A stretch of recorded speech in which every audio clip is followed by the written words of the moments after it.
This is a day in my life as a startup founder living in New York City. I start with coffee. I always start with coffee. After that, I like to take care of a couple miscellaneous tasks, whatever is really left over from the day before that I didn't get a chance to take care of. Then I like to go for a quick run in Central Park. Our apartment is super close to Central Park in the Upper West Side, very lucky. I shoot for, 2 to 5 miles most days. Today in particular, I saw this ladder thing hanging. I hope everything ended up all right. After that, I'm out the door. My startup got into an accelerator 4 weeks ago. There's about 120 of us total in the program. On any given day, there's like 50, 60 people on 2 floors.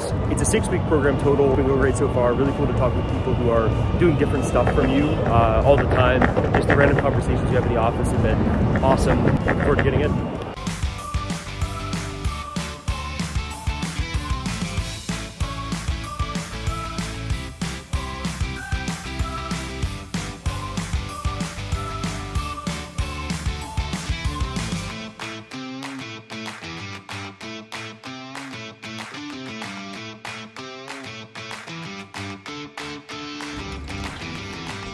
When I get into the office, I immediately pour myself some more coffee and then get to work.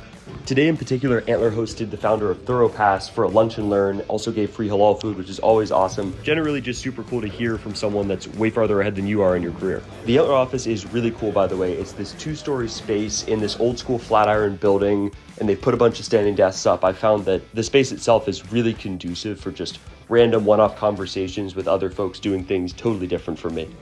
Wrapped up the day and then grabbed a couple drinks with some friends from the cohort. Overall, it was a really good day. I mean, we're at the point in our customer discovery process where we're really doing interviews left, right, and center. We're trying to figure out where do we fall in the market. We've got about $25,000 of annual recurring revenue.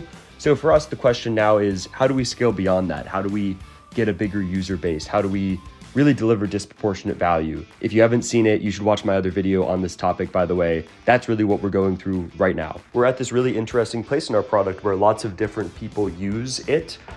We sell to people in the real estate industry. So architects, developers, brokers, contractors, all these people use our product. And ultimately, my opinion is only one of those groups will really get disproportionate value. So really, I'm just trying to talk to people as much as possible, get on the phone with as many of these folks as possible, and hear from them, what do they get the most value from the product, and how can we help them? After getting home, took care of a couple things that I hadn't taken care of yet. I went to bed to do it all again tomorrow.